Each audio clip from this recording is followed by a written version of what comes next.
সেই দেশদ্রোহী সিপিএম যাদের আমলে পশ্চিমবঙ্গের ধানতলা বানতলা সমেত একাধিক ধর্ষণের ঘটনা ঘটেছিল এবং সেই নারকীয় ঘটনাগুলোতে শিউরে উঠেছিল গোটা দেশ, সেই সিপিএম এবার অভয়ার মা সম্পর্কে কুরুচিকর মন্তব্য করলো এবং তাকে মিথ্যাবাদী ও বেঈমান বলে গানে উল্লেখ করলো। এই ঘটনায় ছিছি করছে নাগরিক সমাজ। শুনে নিন সেই গানের লাইন। ভোটের জন্য অনেক মিথ্যে কথা বলতে হয় তা জানি, মানছি না তবু এই আমাদের সাথে কাকিমার করা বেঈমানি। যতই কাকিমা আপনি আজকে করুন অস্বীকার, সেদিন রাতে আমরাই ছিলাম ছিনিয়ে আনতে বিচার। আরজিকর আন্দোলনের সঙ্গে যুক্ত ডাক্তার তাপস প্রামাণিক এ বিষয়ে কি বলছেন চলুন শুনে নেওয়া যাক। তাপসদা, আপনাকে মাধ্যমে স্বাগত। দাদা, অভয়ার মায়ের বিরুদ্ধে একটি গান যা সোশ্যাল মিডিয়ায় এই মুহূর্তে ভাইরাল হচ্ছে, যেখানে একটি শব্দ রয়েছে যে বেঈমান, মানে কাকিমার করা বেঈমানি। এই শব্দ বা এই গান নিয়ে কি বলবেন? দেখুন, এই গানটা বেরিয়েছে, কোথায় এর সোর্স, কে গানটা করেছে আমি এখনো জানি না। আমি বিভিন্ন মিডিয়ার মাধ্যমে এটুকু জানতে পেরেছি যে প্রথম সিপিআইএম এর যিনি মেম্বার আছেন, মেম্বার বা সিপিএম পার্টির লোক শতরূপ ঘোষ, তার প্রোফাইল থেকে এই গানটা প্রথম বেরিয়েছে। এটা আমি শিওর নই যে উনি প্রথম কিনা। দ্বিতীয়ত, সেই গানটা এখন সিপিএম এর যত সাপোর্টার আছে তারা তাদের প্রোফাইলে শেয়ার করেছে। এটা বস্তুত বলাই যায় যে সিপিআইএম এরই হয়তো কাজ হবে, তাছাড়া অন্য কাউকে তো দেখতে পাচ্ছি না। আর দ্বিতীয়, এই গানটা আমি আমার সোশ্যাল মিডিয়া পেজেও আমি যদি কোনো কিছু পোস্ট করছি, কিছু লোক তো সিপিএম এর ওই আছে, তারা সবসময় একদম লেগে থাকে, তারা ওই গানটাকেই পোস্ট করছে। এবং এই গানটার যে ভাষাগুলো প্রয়োগ করা হয়েছে সেগুলো হচ্ছে অত্যন্ত নিন্দনীয়। এবং আমার মনে হয়েছে এদের থেকে নোংরা পার্টি এবং নোংরা কাজ আর কিছু হতে পারে না। আচ্ছা, বেঈমান কাকিমা মানে কি? কাকিমা কি বেঈমানি করেছে তাদের সাথে? কাকিমা তাদের ওই কি ভোটে দাঁড়াবে এরকম কিছু বলেছিল কখনো? বা এরা বারবার একই কথা বলে, বিশেষ করে সিপিআইএম পন্থী লোক। দেখুন, সেই 14ই আগস্ট বলুন বা অন্যান্য দিন বলুন, রাত জেগেছে কিন্তু শুধুমাত্র সিপিআইএম এর লোক নয়, সারা বিশ্ব রাত জেগেছে। সেখানে বিভিন্ন পার্টির লোক ছিল, এমনকি যে শাসক দলের বিরুদ্ধে আমাদের অভিযোগ, তৃণমূলও ছিল, তৃণমূলেরও লোক নেমেছিল। কারণ তৃণমূলের সবাই কি খারাপ না? সবার বাড়িতেই মেয়ে আছে, তো স্বাভাবিকভাবে তারাও নেমেছিল, তারাও বিচার চেয়েছিল। তো হঠাৎ করে দেখুন কংগ্রেস সাইলেন্ট, কংগ্রেস কিছু বলছে না। এসইউসিআই যারা সক্রিয় রোল নিয়েছিল, আমি বলছি ডক্টর বিপ্লব চন্দ্র, ডক্টর অনিকেত মাহাতো, ডক্টর সৌম্যদীপ রায়, এরাও কিন্তু হয়তো সমর্থন করেনি কাকিমাকে ভোটে দাঁড়ানোর জন্য, কিন্তু এদের মুখ থেকে কি একটা আওয়াজ বেরিয়েছে? এরা কিন্তু কিচ্ছু বলেনি। একমাত্র দেখবেন যেটা সব থেকে বেশি চলছে, মানে যারা সব থেকে বেশি ঝামেলা করছে, সেটাও কিন্তু এই পশ্চিমবঙ্গের সিপিআইএম। তারা ভাবছে আমরা রাত জেগেছি মানে অভয়ার বাবা মা তাদের পৈতৃক সম্পত্তি, তারা কেন বিজেপিতে দাঁড়িয়েছে এবং তাদের সমস্ত যারা এই মানে সাপোর্টার আছে এটা ছড়িয়ে দেওয়া হয়েছে। এবং তারা বিভিন্নজন প্রোফাইলে, দেখুন আমি আমার প্রোফাইলে কি লিখবো সেটা আমার ব্যক্তিগত ব্যাপার, বা আমি প্রচার করছি কাকিমার সমর্থনে, সেখানে ভালোভাবেও কিন্তু বলা যায় বা একটা কনস্ট্রাকটিভ আর্গুমেন্ট করা যায়, কিন্তু এরা তা করছে না, এরা নোংরামি করছে। আর হঠাৎ করে যারা বলে যে তারা নাকি সব থেকে গরিব পার্টি, এই গরিব পার্টির কাছে এত টাকা কোথা থেকে এলো? তারা দুদিনের ভিতরে গান বেঁধে ফেলছে।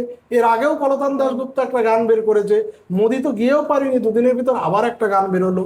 আচ্ছা, এই অভয়ার মৃত্যুর পরে আরও তারপর হয়তো রিপোর্টে যেটা আমি শুনেছি প্রায় 80টার মতো রেপ হয়েছে। কটা রেপের জন্য ওরা রাত জেগেছে আর কটা রেপের জন্য ওরা নেমেছে? ওরা যে বলে আমরাই একমাত্র আন্দোলন করি, ওরা কটা রেপের খবর রাখে? ওদের অ্যাকচুয়ালি চেয়েছিল এই কাকিমার উপরে ভর করে তাদের জমিটাকে শক্ত করবে, যেটা যখন কাকিমা আর কাকু বুঝতে পেরেছেন, মানে অভয়ার মা বাবা, তখন থেকে দেখবে যে এরা কাকু কাকিমার বদনাম করতে উঠে পড়ে লেগেছে। দেখুন, এরা এই যে কলতান দাশগুপ্ত বা মীনাক্ষী বলছে, বা তাদের প্রোফাইল আমাদের কিছু ডাক্তারও আছে, তারাও এটা লিখছে যে তারা যদি গাড়ি না আটকাতো তাহলে আমরা জানতাম এটা নাকি সুইসাইড। মানে পৃথিবীর এর থেকে বড় মিথ্যে কথা কিছু হয় না। অন্তত তার আগে পোস্টমর্টেম হয়ে গেছে, তার আগে আমার কলিগ ডিসি দিয়ে দিয়েছে, তখনই এটা ডিক্লেয়ার্ড হয়ে গেছে এটা rape and murder case. Rape, physical assault, আমি যদি রেপ না বলি ইয়েটা আমি তখন ফিজিক্যাল অ্যাসল্ট, কিন্তু মার্ডার। তাহলে সুইসাইডের থিওরিটা ওরা গাড়ি আটকানোর পরে হলো, এই কথাটা ওরা বলে কোন হিসাবে? এবং এটার জন্যই ওরা প্রচার করে ভোট নিচ্ছে।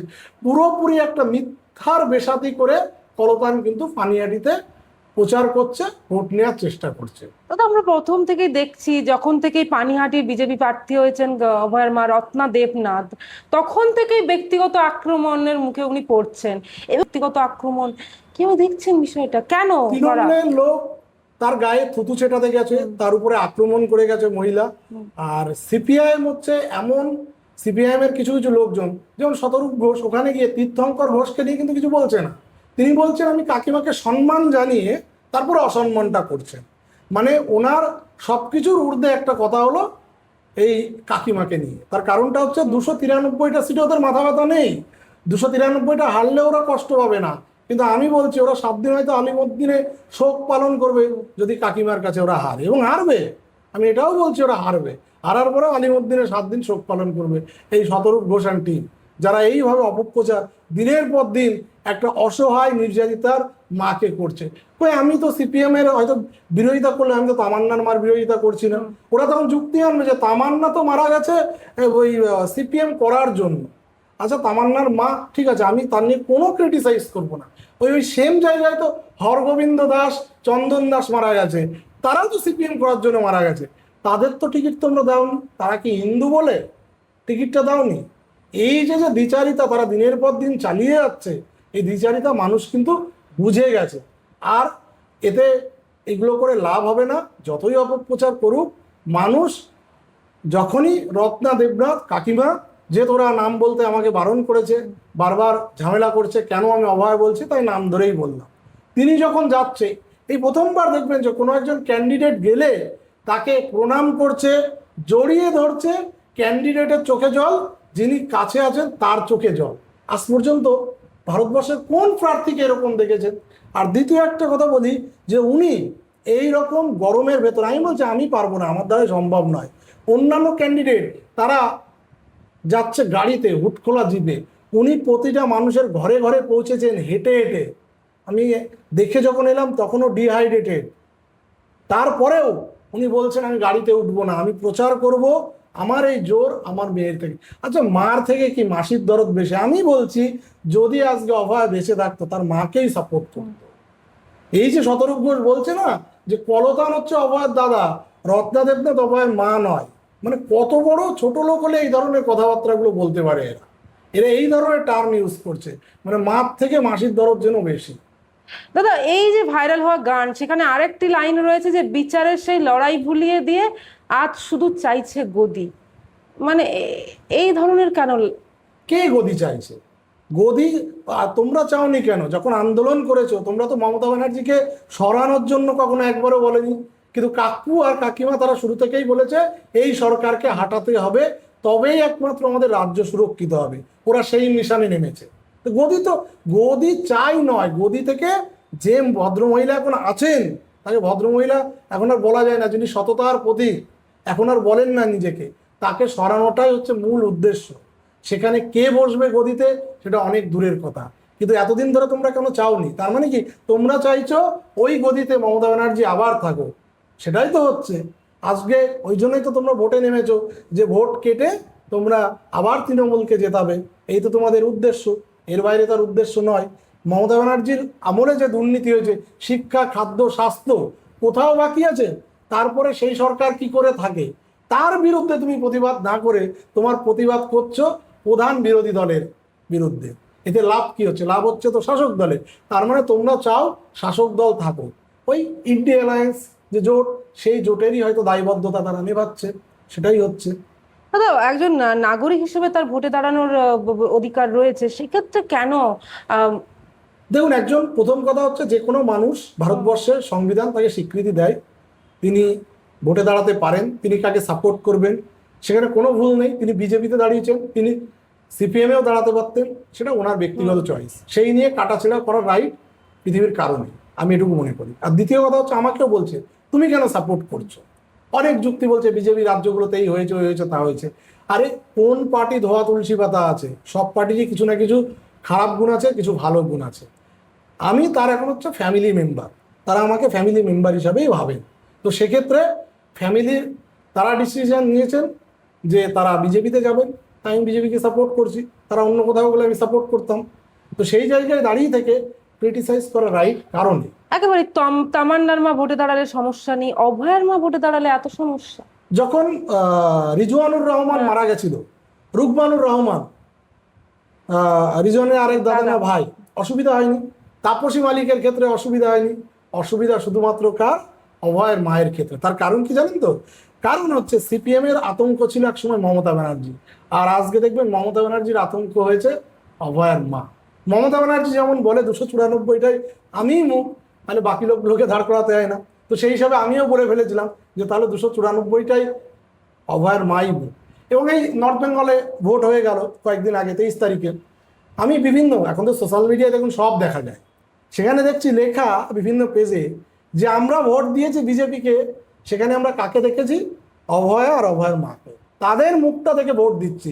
আমার কাছে জ্বলন্ত প্রমাণ মোবাইলের ফেসবুকে পেজে রয়েছে, এবং সেগুলো আমি নয়, শেয়ার করছে অন্যান্য লোক, যে দাদা বা ভাই দেখো এইরকম ভাবে আমরা নর্থ বেঙ্গল থেকে আমরা কিন্তু হয়তো অভয়ের মাকে দেখিনি, আমরা অভয়ের মাকে দেখেই ভোটটা দিচ্ছি বিজেপিকে, যে পরিবর্তন আসুক, এই সরকারের পতন হোক, এই সরকার ওনার মেয়ের মৃত্যুর জন্য দায়ী, তার জন্যই কিন্তু মানুষ সারা পশ্চিমবঙ্গ নয় গোটা বিশ্ব চায় অভয়ের মা জিতুক। কিন্তু শুধুমাত্র একমাত্র বিরোধী হচ্ছে এই রাজ্যের সিপিআইএম, যারা অভয়ের মাকে হারানোর জন্য উঠে পড়ে লেগেছে।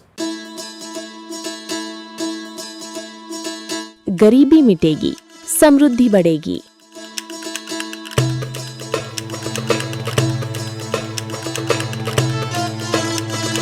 यही संकल्प है प्रधानमंत्री नरेंद्र मोदी जी और मुख्यमंत्री मोहन यादव का। गरीब कल्याण मिशन से मध्य प्रदेश ने उठाया है ऐतिहासिक कदम। संबल 2.0 के तहत 1.75 करोड़ श्रमिकों का पंजीयन और गिग वर्कर्स भी अब लाभान्वित। हजारों श्रमिक परिवारों को 224 करोड़ का भुगतान। 39 लाख लोगों को मिला भू अधिकार पत्र, देश में प्रथम स्थान। 8 लाख छोटे व्यापारियों को मिला ऋण सहयोग। 56 लाख पेंशनधारियों को हर माह 4000 करोड़ से अधिक राशि और 45 लाख परिवारों को मिला पक्का घर। अब हर नागरिक की सुविधा के लिए शुरू होगी मुख्यमंत्री सुगम परिवहन सेवा। प्रधानमंत्री मोदी जी और मुख्यमंत्री मोहन यादव के नेतृत्व में मध्य प्रदेश तेजी से बढ़ रहा है गरीबी मुक्त और आत्मनिर्भर भविष्य की ओर।